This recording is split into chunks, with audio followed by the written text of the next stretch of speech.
You still hate the GLP-1s? It's a great question. I hate how they're being used. Okay, let's talk. 'Cause, we ranted about this last time, Yeah. and since then we've had a few people in here who are on them, and for a couple I've seen it almost like kickstart good habits. Like they lost some weight, they built some confidence enough to come in here, confidence enough to make some nutrition changes that has then helped, almost like this domino effect. And I know not everybody uses them that way. Correct.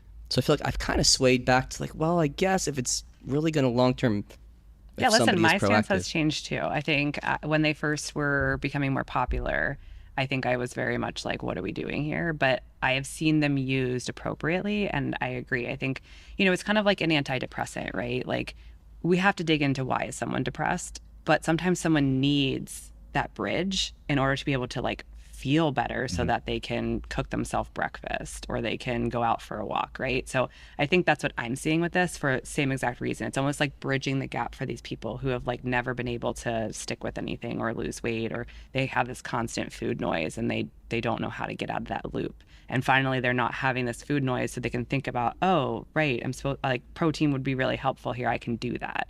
So I think that there's a time and a place for it. The problem is that it's being overprescribed and under supported. That's my biggest complaint, is that people are just being put on it at high levels with no plan of how to come off of it, and then no support about nutrition and lifestyle, Right. etc. And so people are just being put on these medications, and like we know with any weight loss, whether it's with GLP-1 or just, by yourself, we will lose, and this, like we'll lose muscle mass, Mm-hmm. we'll lose lean body mass. And so I just had a client who she's on it. She has a family history of osteoporosis, which, like, is that family history or is that just lifestyle based? Could be either, right?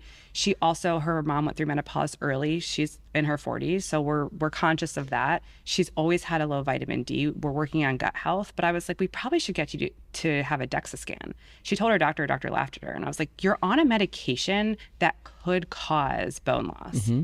You have a family history, like all of it. It's not like I said, oh, just go get a DEXA scan for fun. Right. Like what?